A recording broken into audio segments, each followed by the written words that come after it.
కుమార్తె ఉన్న బరిలోకి దింపే అవకాశం రెండు ఉందా? ఆ, నేను దించాలనుకుంటాను. ఆ, దిగాలన్నటువంటి ఆలోచన ఆ అమ్మాయికి ఉందో లేదో నేను ఇంతవరకు అడగలే, ఆ, అంత దూరం పోలే. ఎందుకంటే ఏదైనా సాధ్యమయ్యేటప్పుడు మాట్లాడాలి తప్ప సాధ్యం కానటువంటిది ఊహాజనితం జరగచ్చు, జరగకపోవచ్చు. పిల్లలతో మాట్లాడతాం, వాళ్ళు ఆశించవచ్చు, ఆ రోజు జరగకపోవచ్చు. కాబట్టి ఇక్కడ ప్రధానంగా ఆలోచన చేయాల్సింది ఆ పాప ఇంట్రెస్ట్. ఇప్పుడు ప్రతిదానికి స్వాట్ అనాలిసిస్ అని ఉంటుంది.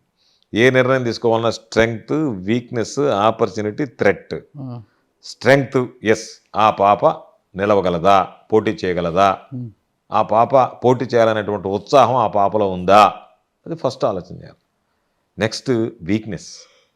వీక్నెస్ అంటే ఆ పాప ఈ నియోజకవర్గానికి సంబంధించి సరవుతుందా, రేపు ఏ నియోజకవర్గానికి ఎంపిక చేస్తామో ఆ పాప నియోజకవర్గంలో సరిపడుతుందా, సరిపడగలదా, ఆ నియోజకవర్గ భౌగోళిక పరిస్థితులకు మ్యాచ్ అవుతుందా లేదా, అక్కడ భిన్నమైనటువంటి పరిస్థితులు ఉన్నాయా, ఈ పాపకి అనుకూలమైనటువంటి పరిస్థితులు ఉన్నాయా, ప్రతికూల పరిస్థితులు ఉన్నాయా, సానుకూల పరిస్థితులు ఉన్నాయా, అది వీక్నెస్.